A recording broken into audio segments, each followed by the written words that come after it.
Well, I don't need to lie no more. Nowadays, all I do is shine, take a breath and ease my mind. And she don't cry no more. She tell me that I Yo, man. Welcome to No True Ball with your host, Brian Payne. Hey, week 7 is now completed. It's now in the books. It's time to move on to the next week. But before we go to the next week on Sunday morning, you know I'm going to give you the week 7 review. But man, before we even get into that, I want to talk about something else real quick. Switch over to the NBA for a second. The NBA started on Tuesday, fellas. Starting on Tuesday. And we saw the Lakers go against the, Minnesota Timberwolves. And we got to see a moment that's never happened in the NBA. We got to see father and son on the floor at the same time, playing for the same team. And LeBron James and Bronny James for the LA Lakers. It's a great moment, man. Great moment. Ain't gonna sit here and sugarcoat anything and act like Bronny balled or anything like that. All of us that watched the game, we all know that Bronny was only out there for a couple minutes just hustling for the most part. He had one true shot opportunity. He missed it. He should have went ahead and dunked that tip that he tried to put back. Just should have dunked it instead of trying to put it back off the glass. But all in all, man, great moment, bro. Great moment. Maybe something that we won't ever see again. Especially now, seeing how guys can't come to the league until they are, above the age of 19 and things of that nature. So we don't really know if we're ever going to see it again. So get to see it one time.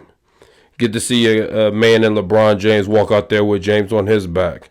And his son walks out there with number 9 and it says James Jr. It was such a dope sight to see. Such a dope sight to see. And all of us that are actual Laker fans like myself, we all know who got the dub. So, man, it's a nice way to start the season. And I may talk about some moments in the NBA here and there, but maybe after the NFL season's over, I may actually dive into the NBA. Last year I was planning on it, but didn't quite get to it. Mainly because, honestly, the NBA season was boring to me last year. I thought it was the Celtics and nobody else. So I didn't really have the interest and the drive to watch all those games and keep up with an 82 game season and so on and so forth. Just kept up with the games, kept up with the news, and just rocked out like that. But maybe this off season, after the NFL season's over, we may go ahead and dive into that. But I just wanted to talk about the fact that it's such a dope moment to see, maybe once in a lifetime. Congratulations to Bronny. Congratulations to LeBron. And hopefully, Bronny, you can continue developing. I do believe that you are a guy worthy of being in the NBA. I would have liked you to stay in college for 2-3 more years, but this was a moment that you cannot pass up, so I 100% understand. But do I think that he could carve out a good role in NBA, be a Patrick Beverley-like player? Absolutely. Which, hey, a Patrick Beverley-like player made over $100 million, bro. That's a quality NBA player. So that's what I think his ceiling could be. I do think he's an actual NBA player. I do not necessarily think it's all nepotism of how he got to the league. But all in all, great moment. Moving now back to the NFL. The first thing that I want to talk about, because the last couple of weeks we didn't really get this episode, so I could dive into the results of the previous week. So because of that, the Cowboys got to skate by on something right quick.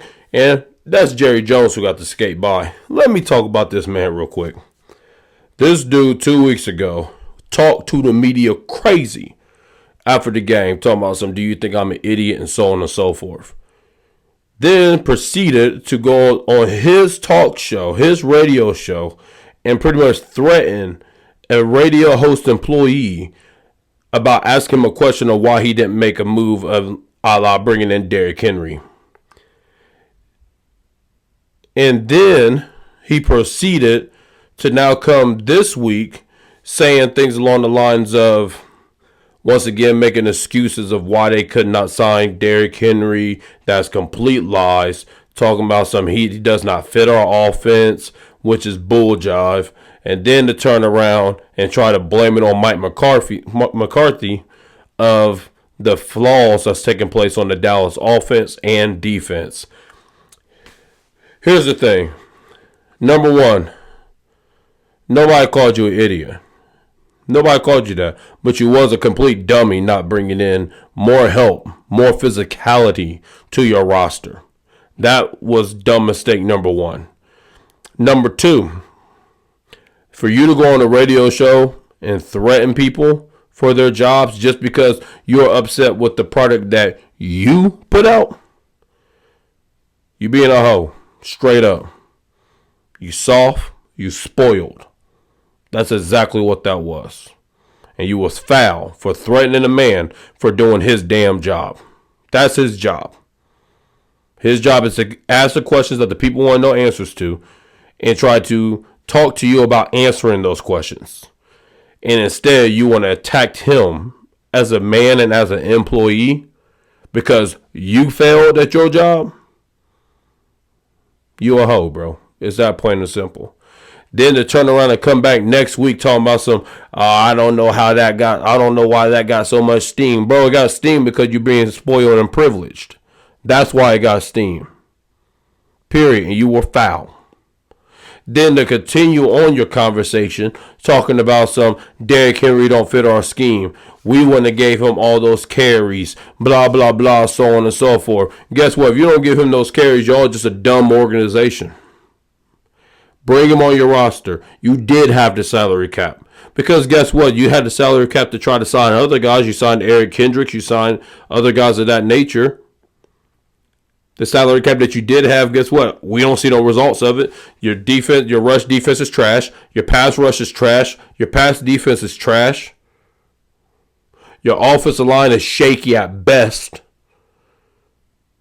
Anything on the offense after CeeDee Lamb and Jacob Ferguson, other rosters may not even pick up. Where'd your money go?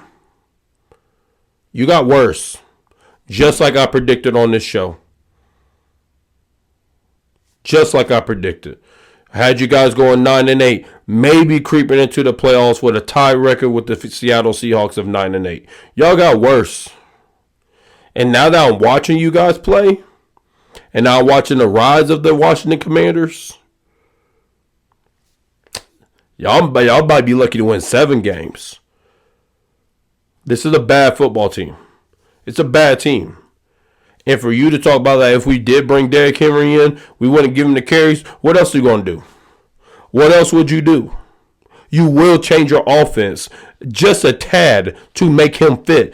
Derrick Henry is a misfit for the Baltimore Ravens more than he's a misfit for the Dallas Cowboys. But what happened in the Ravens after the first 2 weeks, after losing to the Kansas City Chiefs and then losing to the Las Vegas Raiders, they said, hey, y'all, we need to put this man in the I formation, let him do what he did in Tennessee. When we need to go to the gun, we're going to do it a little bit with him so we could, keep the defense on their toes. But for the most part, we're just going to go Justice Hill when we go into the gun, go to the offset formations. That's how we're going to handle this situation. And now look at what they got. Look what's on your hands. The leading rusher in the NFL by a lot, by the way. This man is in the 800-yard plus range on the season. The next highest, I want to say, is Saquon Barkley in the 600 range. He has 10 touchdowns on the season. No other running back has 10 touchdowns on the season. That's what happens. That's what happens when you when you get a great player and you make your system fit the players, not make your players fit your system. And you could have easily did that. Guess what? I do see you guys in I formation for the Dallas Cowboys. I see it.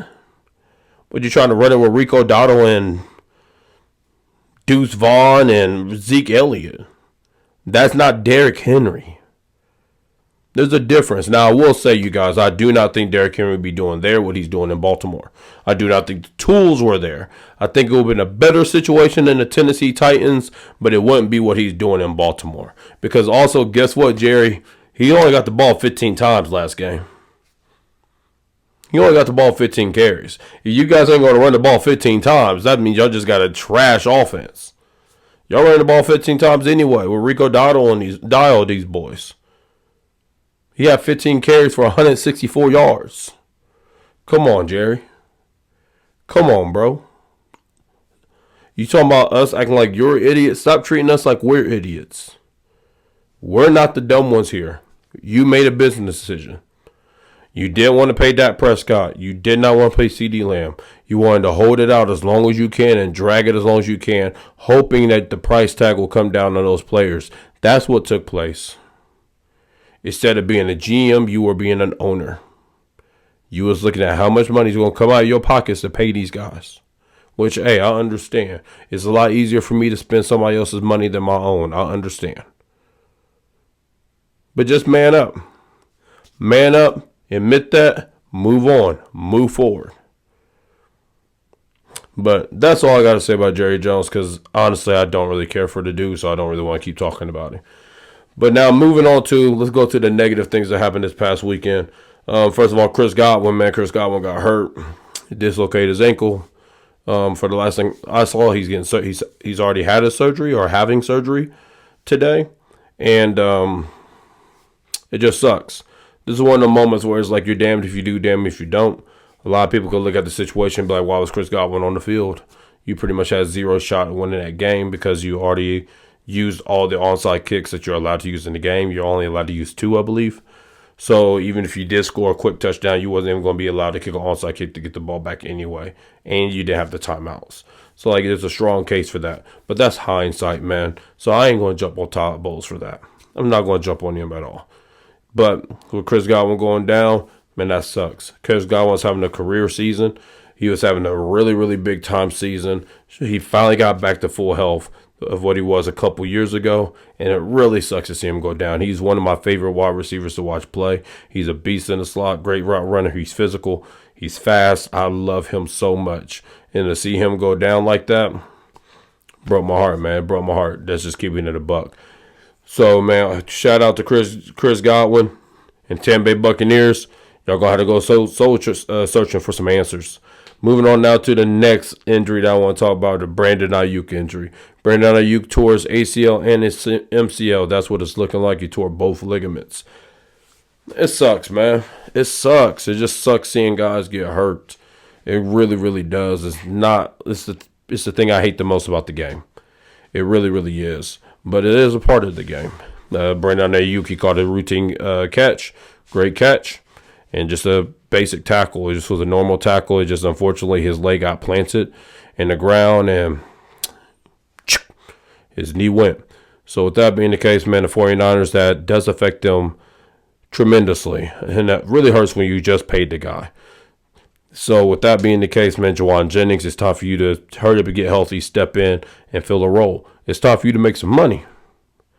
Juwan Jennings, you have to seize this opportunity. This is your chance to make good money in this league. Really, really good money. To show your value of what you could be in this league. And I think that Juwan Jennings is a really good wide receiver.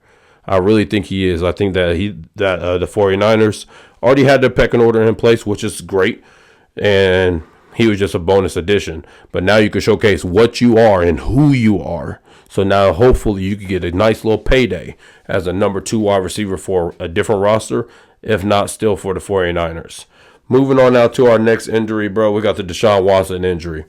Oh, man, if you watch that clip, you obviously tell that the Achilles ruptures. The biggest thing I want to talk about with this is to the fans that were cheering that he got hurt, that's foul. That's foul, man. Deshaun Watson has been absolutely garbage since he came to the Cleveland Browns. I personally find it hard for myself to cheer for him with all those cases that took place. And I do not believe that he should have been paid the payday that he got. Now, I will say if all those people decided to, obviously, as they did, get paid off and go their separate ways, I can't judge the man as harshly on those situations. And from my knowledge, he never raped anyone or anything of that nature. He just was a pervert. That's what it sounds like. Which is not okay, but that's the extent that he went. So for me, I just wasn't in agreement on the reward that he got from the Cleveland Browns. And it would have been, if I was a Cleveland Brown fan, it would have been hard for me to support him as my quarterback. let alone the fact that you go out there and you're garbage. So now, with all those things going on, I still would never root for this man to get hurt. I never would root for this man to have a torn Achilles. Now, torn Achilles is becoming more of a common injury than what it once was. But it still is a major injury, and we don't know how his career is ever going to play out after this. So, man, prayers up to Deshaun Watson. Hope that you get healthy. For the Cleveland Browns, you're now probably going to be turning to Jameis Winston. I think it actually will be better for your offense and better for Nick Chubb. We'll talk about that when we get to y'all's game result this week. But for Deshaun Watson, prayers for you. Those of you that cheered/booed him once he got injured, you need to go work on yourself and do some soul searching. Moving on now to the next thing I want to talk about, go along with injuries as well, is Tua Tagovailoa, man. Tua's coming back. He's coming back this week, and he's going to be playing for the Miami Dolphins in theory, as long as he got like a couple more stages that he got to clear of a concussion protocol. But it sounds like it's pretty much guaranteed he's going to clear them. So with that being the case, he's going to play. I don't have an issue with him playing. Like, that's his prerogative. That's his choice. Him and his family, they decided that it's a risk worth taking. From all the research that I've done about concussions here recently, just because he goes into that fencing position, it does not necessarily mean that his concussion is worse. There's not necessarily like a certain level or grade of concussion. It's not like a grade 1 hamstring pull or grade 3 hamstring pull. It's nothing like that. A concussion is a concussion, period. It's just everybody's bodies react differently to concussions. So with that being the case, that's what he's dealing with. We just don't like how it looks. But the thing is, there are other players who's also suffered 4 or 5 concussions the last couple of years, but they don't look that way, so it doesn't affect us as much as it affects us when we see Tua get hurt. Now, what only the issue I have with Tua, I think that he definitely should be wearing a Guardian cap. And not just him. I think any players that's had previous concussion history, like documented concussion history, you should be wearing a Guardian cap. Why not? Why not help protect your body, protect your mind, protect your brain to the best of your ability, so then you could live a long, fruitful life and be here for your family and also enjoy your earnings with your family. I think it's that plain and simple, man. So I definitely think that he should be wearing a Guardian cap. He should have worked with his PR team about how he was going to talk to the media. He was absolutely terrible with the media. His quotes were god-awful. His comparisons were god-awful. PR team should have definitely been aware of what was taking place. But it is what it is. So with that being the case, man, Tua Tagovailoa coming back, and I hope that he comes back fully healthy, as it sounds like that he is.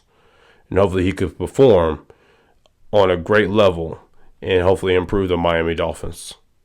Now, after getting all the serious conversations done and out the way, let's go ahead and move on now to results and finishes and things that have taken place throughout week 7 going into week 8. And the first thing I want to talk about is the DeAndre Hopkins trade. Bro, this morning we found out that DeAndre Hopkins is going to the Kansas City Chiefs. That's why we're wearing all the Super Bowl gear today, because the 3-peat is on the way. The Kansas City Chiefs are giving up a conditional 4th-round pick for DeAndre Hopkins. The Tennessee Titans are also paying about half of his salary for the rest of the season. So the Chiefs don't have to finish paying that out either. This is a great pickup for the Kansas City Chiefs. Is DeAndre Hopkins everything that he once was? Absolutely not. I'm not naive. I'm not stupid. This is no true ball. But what he has diminished in was never his big time game anyways. He was never a speed receiver. He's always been a solid route runner, high IQ player when zone coverage is presented to him. And there's also one of them guys where a 50-50 ball is an 80-20 ball when you're throwing to DeAndre Hopkins. And his hands, he has some of the best hands in the business. Larry Fitzgerald level hands. Get the ball in his vicinity, he will catch that mug. So with that being the case, bro, when you look at the Kansas City Chiefs, the biggest issue for them has been players dropping balls. That's been the biggest issue. And now this year, the biggest issues is that guys are hurt. Now, when you look at the roster and how the roster is constructed this year, just adding him alone, I think it makes a better wide receiver core than what it was last year, even with Rashee Rice being out. This is why, hear me out, listen to me. Knowing true ball, we teaching today, we're preaching. Guys get to now go to the normal slots, their normal positions, their normal space on the field. Xavier Worthy now is allowed to go ahead and work the deep part of the field. We were forced to try to make Xavier Worthy part of the possession receiver game. Look at the game that Juju Smith-Schuster had against the New Orleans Saints. He had an explosion game. And a lot of that reason was because he was able to be placed in the position, in the slot, work the middle of the field. Him along with Travis Kelce. And guess who else had his best game of the season in that game? Travis Kelce. And guess what else? Xavier Worthy was able to get behind the defense. And now what you are able to do, you got your speed merchant, you got your possession receiver, you got Travis Kelce that gets to run the option routes. And now you also have a guy like Noah Gray that plays off of Travis Kelce. It's a really, really good receiving team now. So with that being the case, you will see Patrick Mahomes' numbers spike up. And on top of that, DeAndre Hopkins is injury prone. There was a rumor going around that Cooper Kupp was going to be the one coming instead of DeAndre Hopkins. The reason why they went the DeAndre Hopkins route was simply because the Rams wanted more than the Tennessee Titans did. And the Rams were not willing to pay any of Cooper Kupp's salary. That's why that trade fell apart. And that's why they went ahead and took D Hop.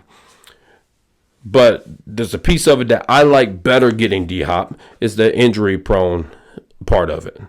Who knows how many games Cooper Kupp was going to last? I would love to see him in red.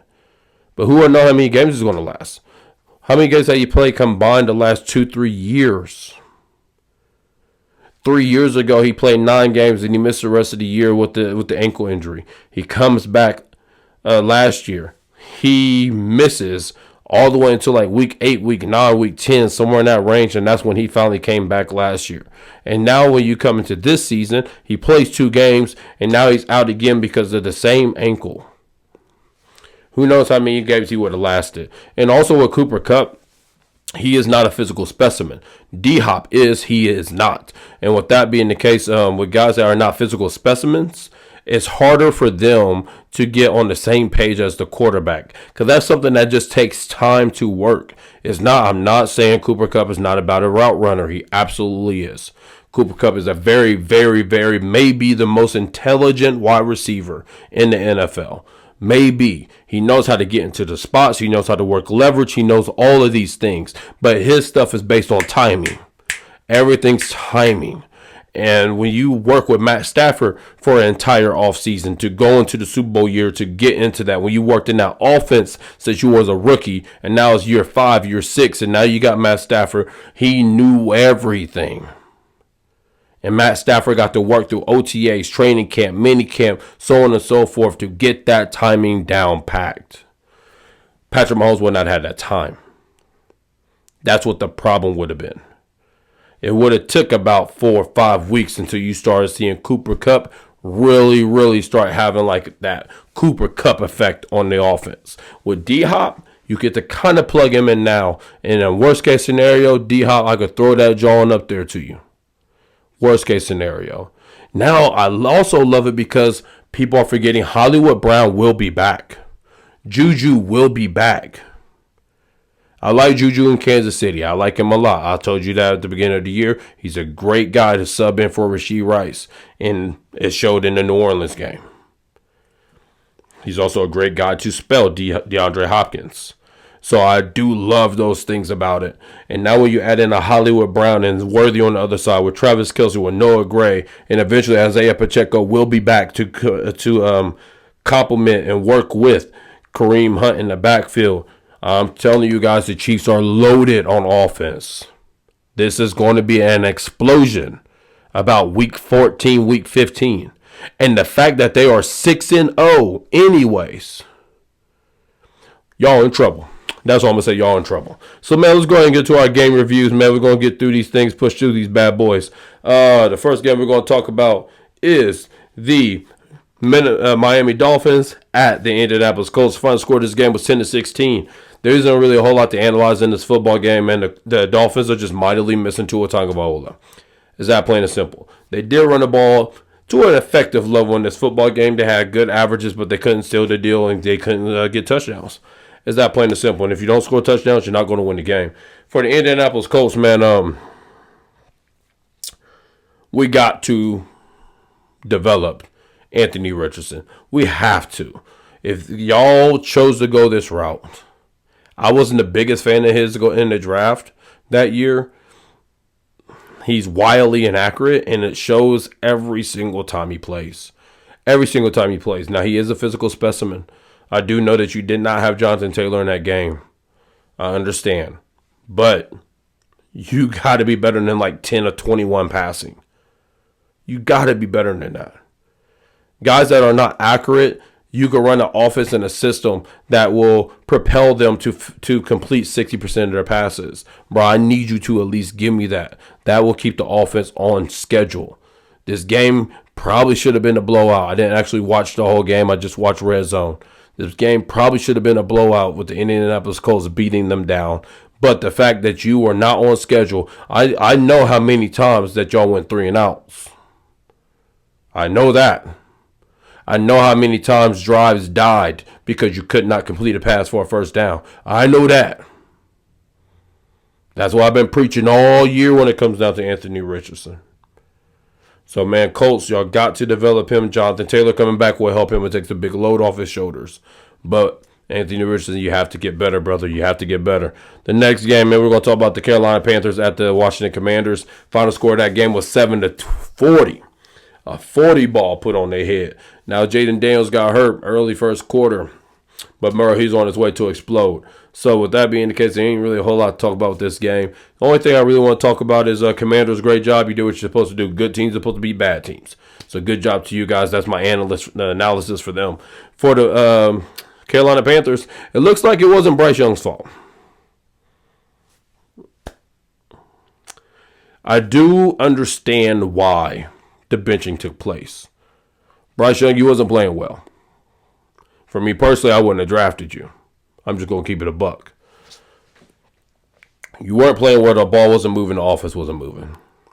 And you did not look like a professional quarterback. Let's just keep it 100. Andy Dalton is a professional quarterback. So, like, Andy Dalton's going to throw for 150 yards. Bryce Young wasn't even getting 80. Like, it's bad. Just the scheme and schematically alone in game script of y'all getting your ass kicked. And now you in pass first game script. You should be able to have 200 yards in the game. Bro, you wasn't even getting 100. Now, the problem is that it wasn't your fault. And I always knew that wasn't your fault. Let's keep it a buck here. Y'all are not a good football team. But how do you now go back to him? Now, the excuse that they're using is that Andy Dalton's hurt. They're using that excuse so that it makes it look a little better that you're putting Bryce Young back in the game. But Carolina, y'all screwed this whole situation up. It's that plain and simple. This is what happens when owners get involved. Dave Tepper. Jerry Jones. Just saying. Jim Irsay, him too. So with that being the case, man, the Carolina, bro, y'all just a mess. Y'all should have traded Deontay Johnson. Get whatever you can for him. When it comes out to the wide receiver market, I don't really see who else will be trading for a wide receiver unless it's like something for long-term purposes. But like there's no other contenders out here. San Francisco 49ers can't trade for nobody, but they don't have the salary. They don't have the salary cap. The Cowboys can, but Jerry Jones isn't going to do that. And like there's nobody else I could think of that's like if you put a receiver on that team becomes marketably better at this point. So with that being the case, man, Carolina, just try to get what you can for Deontay Johnson because guess what? He piecing out after this year regardless. Moving on now to our next game, bro. We got the Las Vegas Raiders at the LA Rams. Final score of this game was 15-20. Field goals get you beat. Touchdowns win you games. It's that plain and simple, man. We saw the Rams score 2 touchdowns. Kyron Williams. And the Rams defense played very well in this game. Granted, the offense of the Raiders is not the greatest thing on earth, but they did force 3 turnovers, 3 interceptions. For the Raiders defense, man, way to hang in there. Y'all still hung in there. This should have easily been a blowout, and it was not. Max Crosby is a complete beast. Complete beast. Now, that's a man that could get traded. And I think that him getting traded to a team like the Detroit Lions, that's the best case scenario for him. If you can't get there, just hold out. Don't even try forcing the trade. Just wait until the offseason and get somewhere where you could flourish. Moving on now to the next game, bro. We got the Tennessee Titans at the Buffalo Bills. The final score of this game was 10-34. You saw the importance in this game of a true wide receiver, a true number one wide receiver. When he's on the field, he can make plays and he makes things different. When he ran that post route, that was a route that they have not been able to run all year to with Amari Cooper. Keon Coleman couldn't run that route. Khalil Shakir could not run that route. Nobody else, MVS can't run that route. Nobody else can run that route, but Amari Cooper can. That's what a number one wide receiver does. And now he goes up, breaks that boy off at 11, 12 yards, does the post route inside, bullet, dart, catch, touchdown. This is going to be a really good wide receiver for them going forward. It's going to help out Keon Coleman a lot. It's going to help out Khalil Shakir as well. Now, also, when you look at guys like Dalton Kincaid, Dawson Knox, it's also going to allow them to get back to what they do best. And it's also going to help out James Cook. I love this move for them. I do have them above the Jets. Even with the Jets was 2-4, I still was going to take the Jets to win that division. But now when you tell me that y'all got Amari Cooper there, y'all are the best team in that division, hands down. So great job to you guys. On the other side, the Tennessee Titans, just chalk it up, bro. The season's done. The season's over with. Hate to say it like that. I ain't got no true analysis for you. All that we know is Will Levis ain't the guy. Mason Rudolph ain't the guy. Y'all need a quarterback.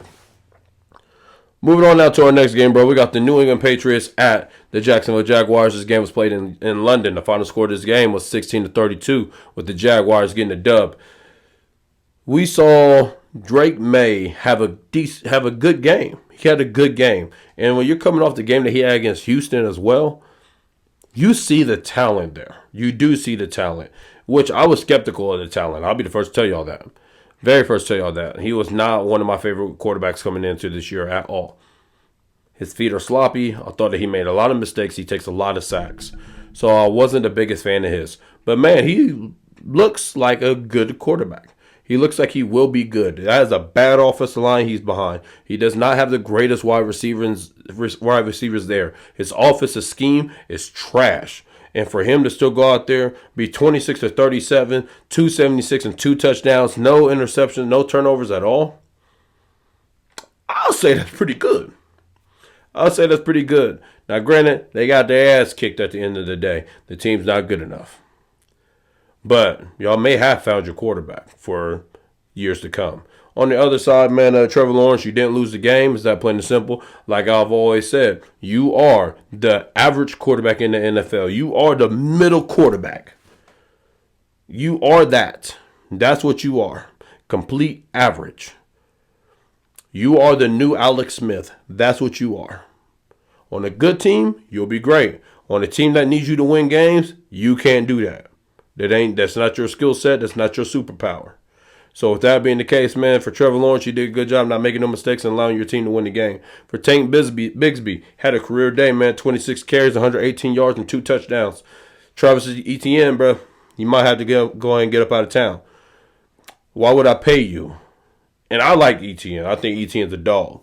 I think he's really, really good. I do think that he deserves a decent payday. I'm not going to, if Saquon Barkley and Josh Jacobs are getting $12 million a season, $13 million a season, I'll say Travis Etienne is Tony Pollard money, a little bit more than Tony Pollard. What? So I'm saying about $8 million. I'll say 10. I'll say to me, Travis Etienne is a $10 million running back.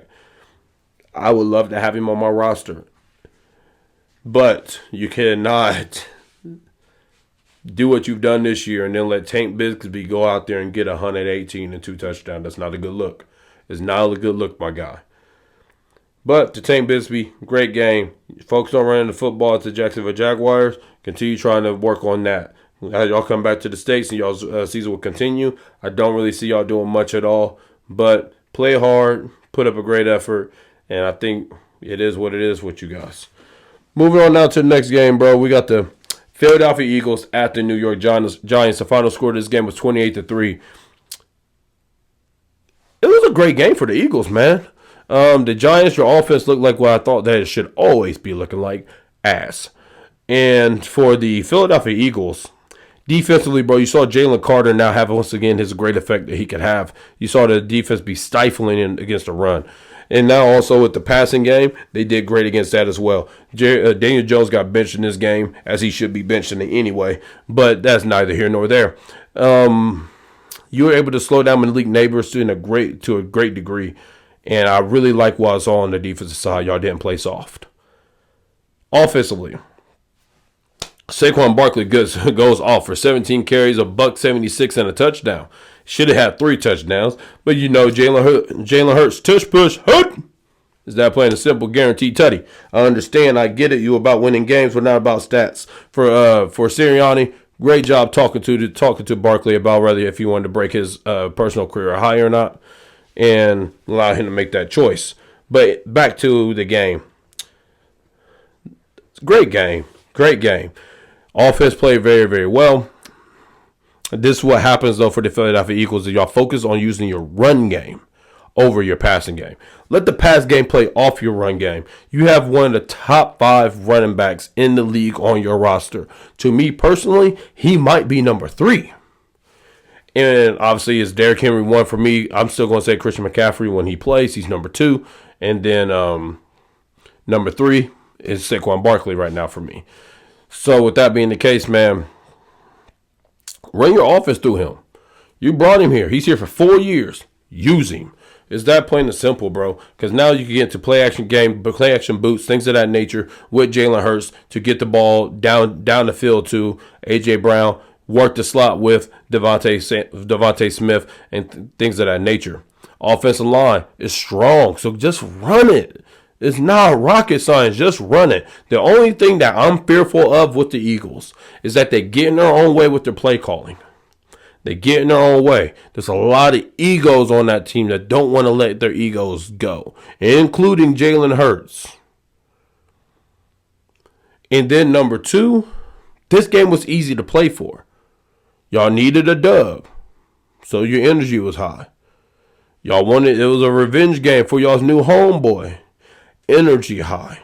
What does it look like when you have to manifest the energy in the locker room yourself? That's the question. And that's what we have to see. What happens when the game is close and we have to execute to a T to get this game won? That's what we need to see. That's what we need to see. So with that being the case, man, Philadelphia Eagles, great game. I still got a lot of questions for y'all, though. Moving on to our next game, bro. We got the Seattle Seahawks at the Atlanta Falcons. The final score of this game was 34-14. Seattle Seahawks, bro. We saw Geno Smith go for 18 completions, 28 attempts, 207 yards, 2 touchdowns. Kenny Walker had 14 carries, 69 yards, 1 touchdown, 24 receiving yards and a touchdown. I told y'all. Now, I did pick Atlanta to win this game, but I've been preaching to you guys all season. Geno Smith needs to be throwing the ball 25 to 30 times a game. If they go that route, they are a tough team to beat.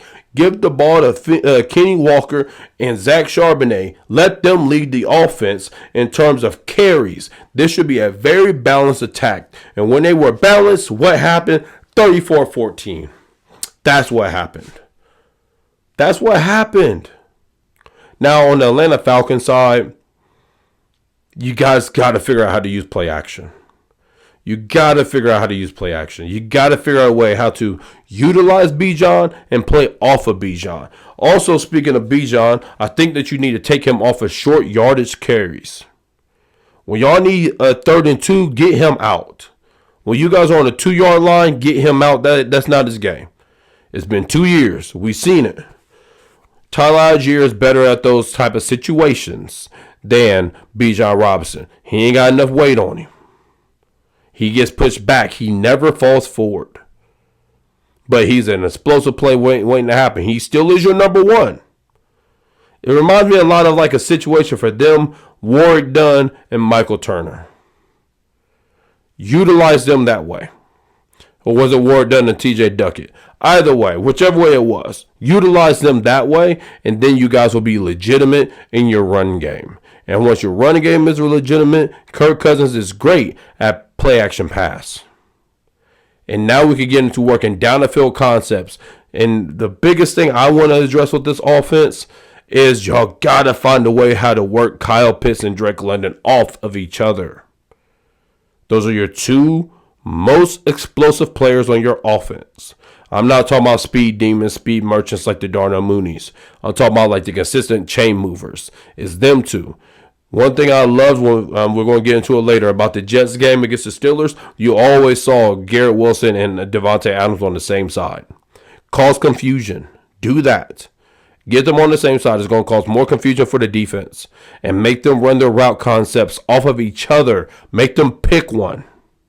And then the other one be open. But that's what the Falcons need to work on. Obviously, defensively for the Falcons, you got to work on your rushing game. I mean, your rush defense was okay in this game, but your pass rush is trash. We got to build up that pass rush, bro. We got to get home. When we get there, we got to get him down as well. But for the Seattle Seahawks, good game. Good game. You guys play great defense. You flew to the ball in the air. You still need to work on your rushing defense. I was not expecting guys like Leonard Williams to play in this game, which is why I picked the Atlanta Falcons to win this game. But he did play, and he showed up and showed out. And offensively, maintain what you got to maintain. Now, in this game, we did see DK Metcalf get hurt. We'll see how that goes with him. He's probably going to miss the upcoming week.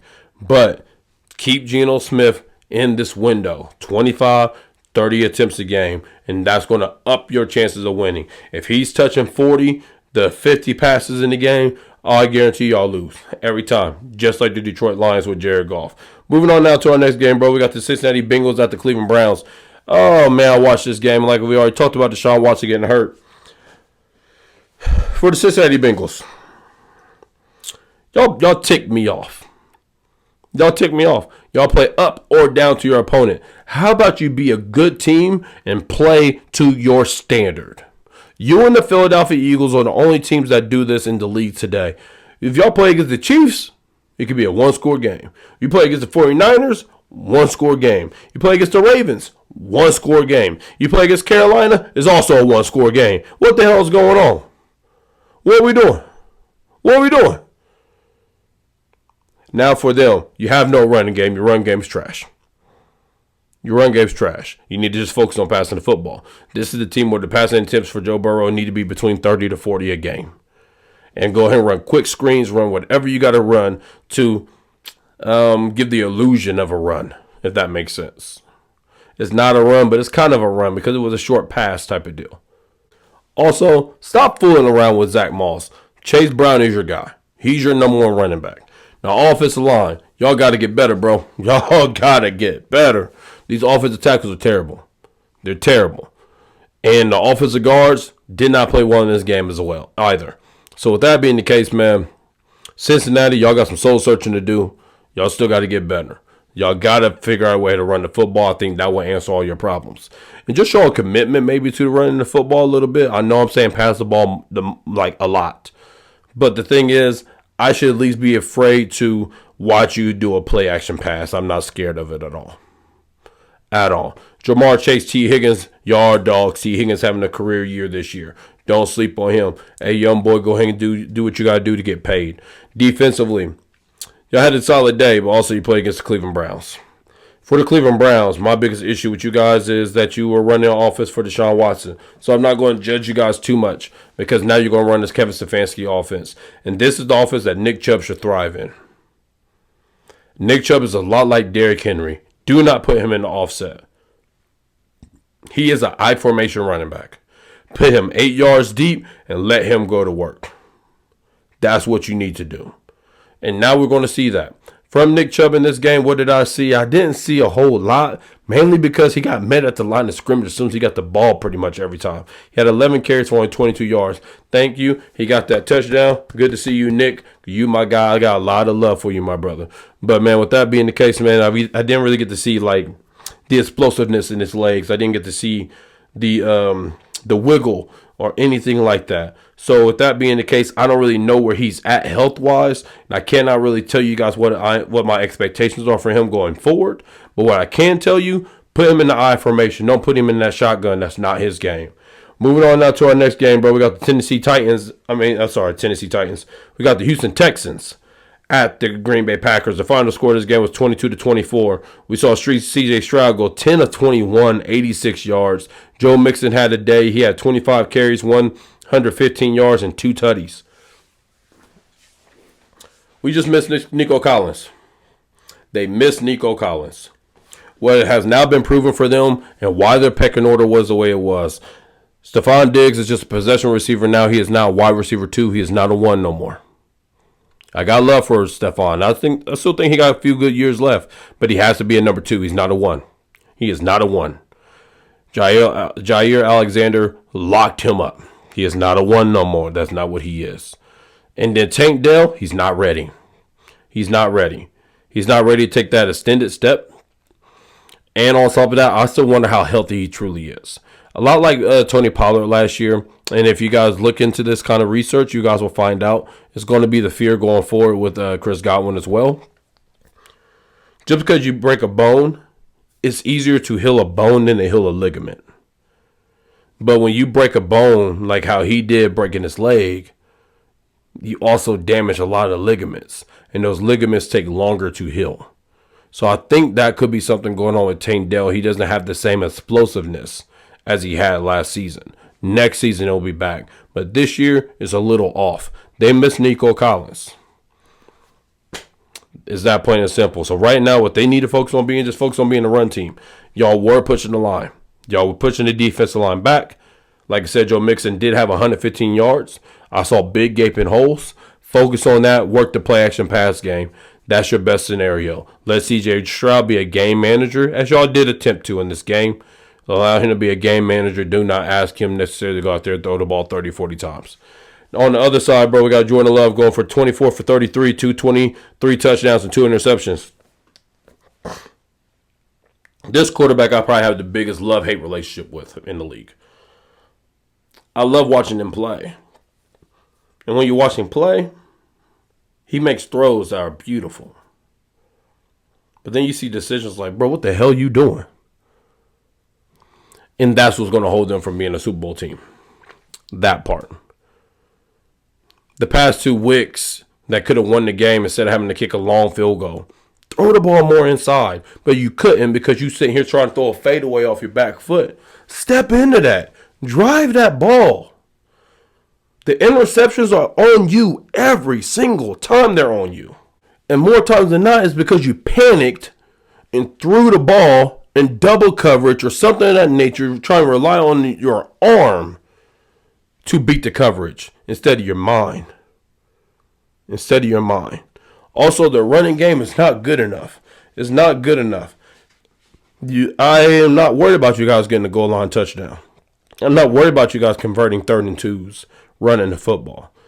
So there's a lot of holes in the Packers offense, but there are things that can be fixed. They do have an abundance of weapons. They have 2 good tight ends in Kraft and Musgrave. They have 4 good wide receivers in Reed, Wicks, Dobbs, and Christian Watson. Good ones. None of them stars in my personal opinion, but good ones. They have a good running back in Josh Jacobs. It's just a really balanced team. It's very talented. So we got to remember this is only game 4 for this unit. Because you got to remember that, game 5 for this. No, 4 for this unit. You got to remember that Jordan Love got hurt. He got hurt. So with that being the case, man, they are kind of like just not exiting like their preseason stage. So this offense should get better as the year goes on. But as long as Jordan Love is depending on throwing off that back foot, y'all ain't going to make it to the Super Bowl. Moving on now to our next game. One of the games of the week. We have the Detroit Lions at the Minnesota Vikings. We saw the Lions win this game 31-29. Jared Goff, bro, he went 22 of 25, 280, 2 tutties. And then we also saw Jahmyr Gibbs go off. He had 15 carries, 116 yards, 2 touchdowns. He also added in the passing game 4 catches for 44 yards. Jahmyr Gibbs is just an explosive somebody. Explosive somebody. I would love for him to get the ball more. I would love that. But this is one of the teams that there's so many weapons. So many weapons. You got to get the ball to Amon-Ra. You got to get David Montgomery the ball. You got to get the ball to J-Mo, even though now he's suspended. But it's still like when he plays, you got to get the ball in his hands. You got to get the ball to Sam Laporta. There's so much going on there. But Jahmyr Gibbs is special. I think in order for them to win the Super Bowl, he has to be the guy that's unlocked. He's your X factor. He's the one that can't nobody else match for your offense. Figure out a way to continue getting him the ball and continue getting him in space. Boy, when he broke that boy off on that long touchdown run he had, woo-wee, he shook that boy. He shook him. And that's what you guys need to dive into. That's what I think propels you to get to that Super Bowl level. Now, defensively, I liked what I saw, man. Instead of going with a lot of four-man rushes that you went with Hutchinson, you realize we don't have our big elite pass rusher, so we got to give him more help.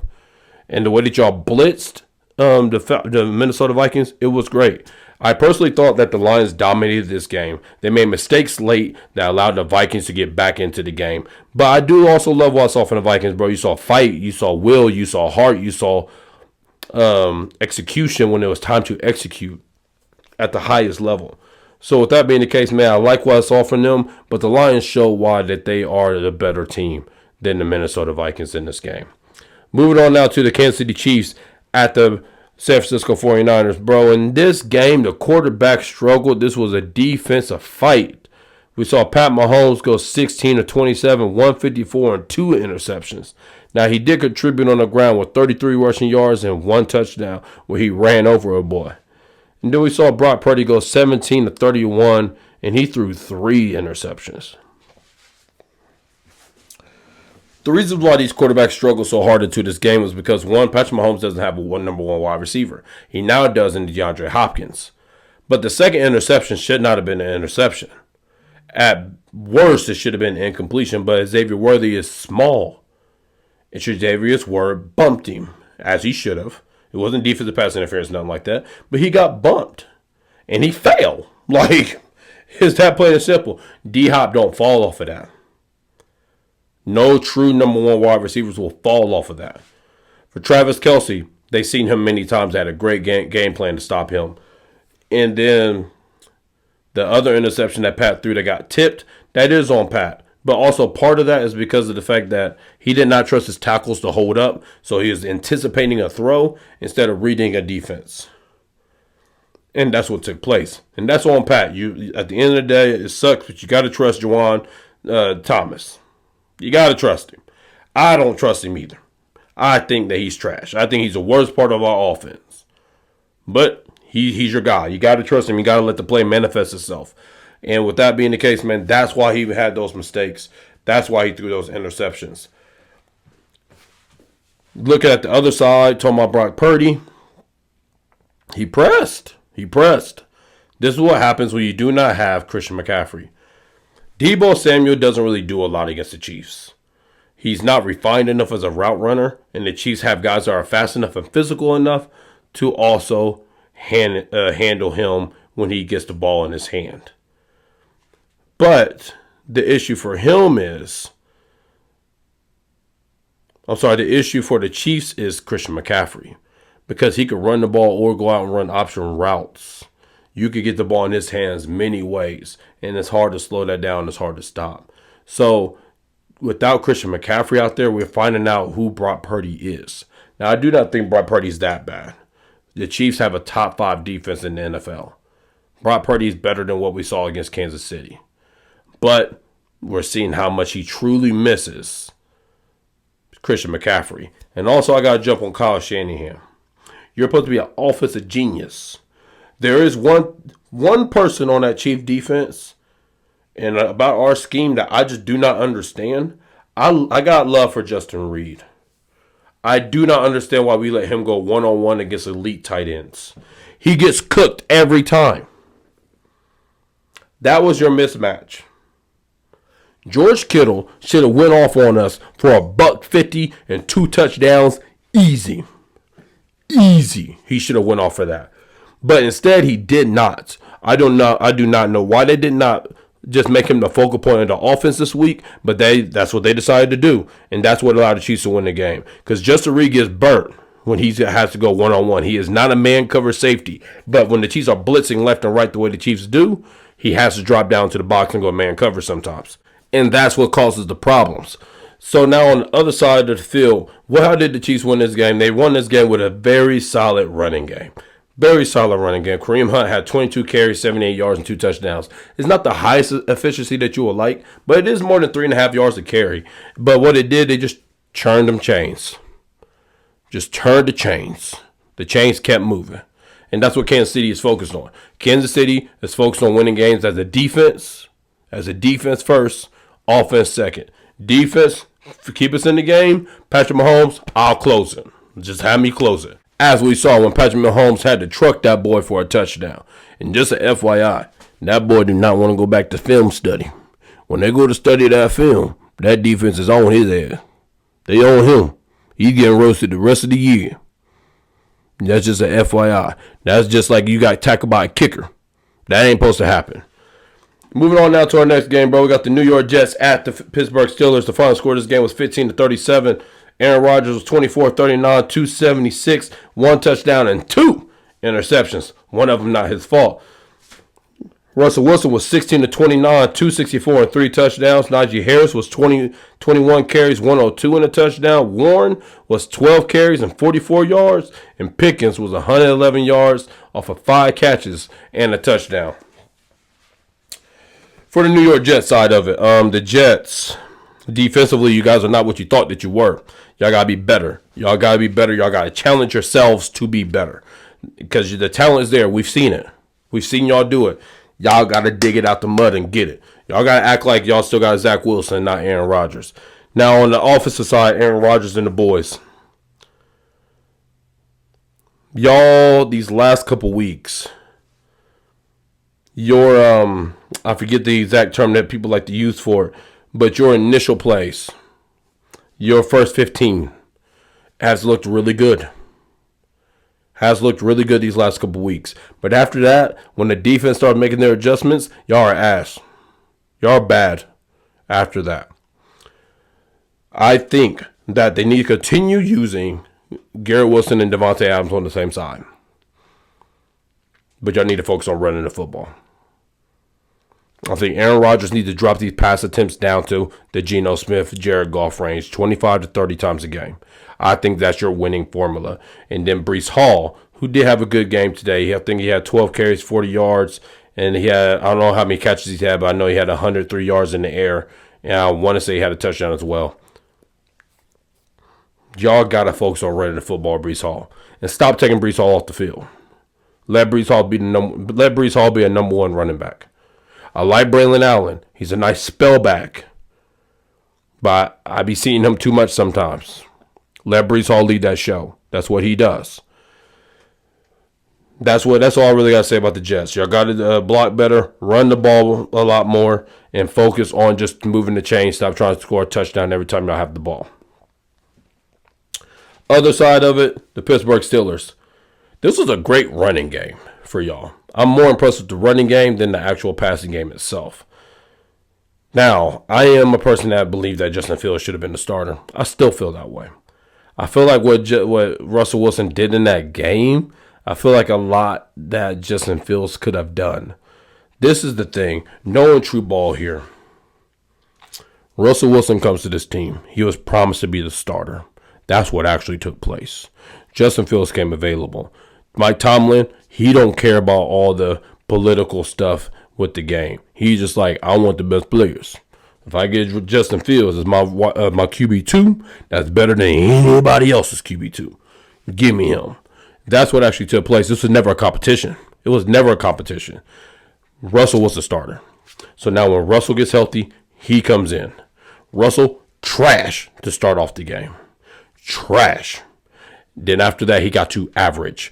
But my issue is this. Pickens saved him. Now, when you watch those throws, a lot of them deep balls were short. The one was overthrown to Pat Freiermuth. That was the only place he could put it, though. I ain't really blaming him on that one. Freiermuth was covered. He put it in the only place that he could try to attempt to make a catch, and Freiermuth did that. But all the picking ones, except the touchdown, those are trash throws. You got saved by this man making 50-50 catches. The biggest difference is that he puts air under the ball. Talking about Russell Wilson, his balls go like this and drops. When Fields goes like this, it's line drive. And when it's a line drive, Pickens does not have as much time to get in 50-50 position to make a play. But to act like that Russell Wilson was accurate, to act like he was throwing amazing balls, to act like he was making amazing reads, to act like he was doing any of those things, that's not the case. What it really was, no true ball, y'all. We preaching today. He is a Super Bowl winning quarterback. He was promised a starting job. He had no fear of messing up.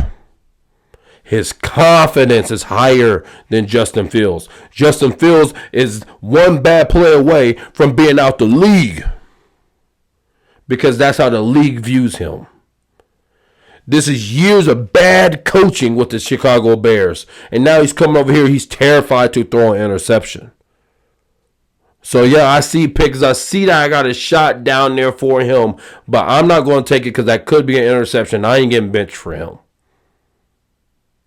That's the difference. Confidence. The confidence that your team pours into you.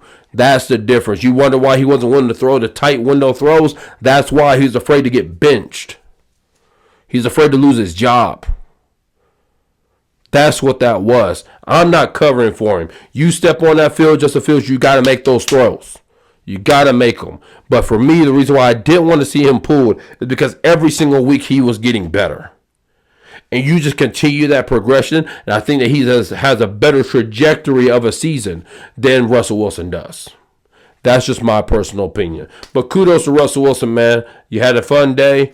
Good day. Hopefully this doesn't backfire, because I like Mike Tomlin. I don't want him to be caught in the sauce. It's just that, caught in the fire. It's just that plain and simple. Moving on to our next game, man. We got the Los Angeles Chargers at the Arizona Cardinals. The final score of this game was 15-17. I ain't gonna lie to y'all, I didn't really watch this game at all. I just really watched the highlights. I had no interest in watching this. Another perfect example of field goals get you beat, touchdowns win you games. It's that plain and simple. Cardinals scored 2 touchdowns and kicked 1 field goal. Game over. And when you kick 5 field goals, it did nothing for you at the end of the day. So for the Cardinals, way to stay strong against the run. J.K. Dobbins didn't have a fantastic game. And for Kyler Murray, way to make plays when you had to make plays. They need to get Marvin Harrison more involved for this offense to take a step. But until that point happens, they're just the Arizona Cardinals. Moving on now to our final game of the week, bro. We had the Baltimore Ravens at the Tampa Bay Buccaneers. The final score of this game was 41-31. We saw Lamar Jackson 17-22, 281, and 5 tutties. Derrick Henry 15 carries, 169, 1 catch, 13 yards, and 1 tutty. Mark Andrews had 4 catches, 41 yards, and 2 touchdowns. Baker Mayfield had 31 of 45, 370, 3 touchdowns and 2 interceptions. In this game, you saw why Lamar Jackson might be the back-to-back league MVP. And also in this game, you saw what Derrick Henry brings to the Ravens. You don't know what the hell to try to stop. The Tampa Bay defense is not a defense good enough to just put 6 in the box and try to get Derrick Henry down. They got to commit 8. And if you commit 8, Zay Flowers, Mark Andrews, Isaiah Likely, Rashad Bateman, these guys will get open. Nelson Aguilar, they will get open.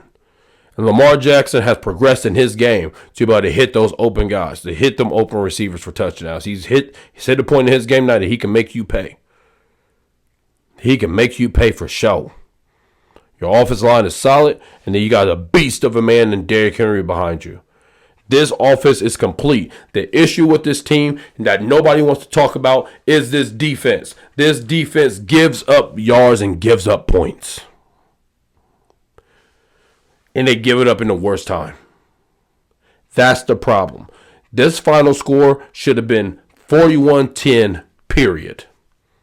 That's what the final score of this game should have been. It's a complete annihilation of the Baltimore offense to the Tampa Bay defense. But the Baltimore Ravens defense will allow you to stay in the game. They will allow you to stay in the game. And I think that's going to be their Achilles heel when they get into the playoffs. Now, this defense, they do got a lot of talent. I do still question their defensive line as far as the pass rush unit goes, even though Kyle Van Noy is playing spectacularly. But outside of that, I have big questions about the defensive backs. I like Marlon Humphrey as a slot guy. I do not like him on the outside. And your outside corners, I don't like them at all. So there's a lot of questions here, a lot of issues on this defense. This defense is not the same defense that we saw last year. A lot of you guys are thinking that this defense is what we saw last year. It's not. It's not close. That defense we saw last year, the Bucs never sniffed back in this game. The Dallas Cowboys never sniffed back in that game. That don't happen. But against this unit, it happens. To Baker Mayfield and Tampa Bay Buccaneers, I hate to say it like this, your season's done. It's done. Your defense is average at best. The offensive line, average at best. We saw that your running game is actually still trash. You just know that now. We now know that New Orleans Saints are just not a good football team. And with Mike Evans being out for probably 4 weeks at minimum, and Chris Godwin being out for the season, I don't see how y'all overcome this. I don't see how y'all overcome it. The Atlanta Falcons are now the cream of the crop in the NFC South. Moving on now to our performances of the week, because now we are done with our game reviews. Our best quarterback of the week is Lamar Jackson. Our offensive player of the week is Saquon Barkley. And our defensive player of the week is Brian Branch. Brian Branch is a top 3 safety in the NFL, in my personal opinion. This man is a dog. Y'all need to respect him. The Detroit Lions got a whip over there with him. Him and Aiden Hutchinson, they're going to be a great pair for years to come. Obviously, Hutchinson's out right now, but we'll see him soon. Moving on now to our top 5 teams, our last segment of the day. My top 5 teams are simply put, we got at number 5, the Green Bay Packers. Their defense has been solid, and their offense might be the most explosive offense in the NFC. Moving on now to the number 4 spot, we got the Minnesota Vikings. Minnesota Vikings are just a very, very balanced football team, and they go out there and they execute to the level that they're supposed to execute. At number 3, we got the Detroit Lions, a heavy dose run game that has good enough passing to get through. Jared Goff is the game manager of the NFL right now. And I'm not saying that in a bad way. I'm saying it's like he does not make mistakes, and he handles his business the way his business is supposed to be handled. And now, going to our number 2 team, we got the Baltimore Ravens. The Baltimore Ravens are the best offense in the NFL, the most well-balanced offense in the NFL, and they can just rain down on you and suffocate you as an offense. Defensively, we got a lot of milestones that we got to catch up to. But offensively, the best offense in the league. And the number 1 team, you're the best in the league until you're the champions, so you're champions no more, and that's the Kansas City Chiefs. You're the only team sitting pretty at 6-0. You have the best defense in the NFL, and your offense should be on the upswing after this week. You got the quarterback that makes the plays when it's time to make the plays. When you need a play, he got you. It's that plain and simple. So, man, with that being said, that's the end of our episode. This is No True Ball with your host, BP, Brian Payne. Hey, y'all, please follow me on Facebook, Twitter, and like I said, I'm still trying to work on them TikToks, y'all. Man, y'all just got to work with me, player. Y'all got to work with me. I get wrapped into the games. I don't be thinking about doing a TikTok or anything like that when these things take place. Watch me on Sunday morning, and we're going to get into the game preview and our bets for the week. This is No True Ball with your host, Brian Payne. Peace.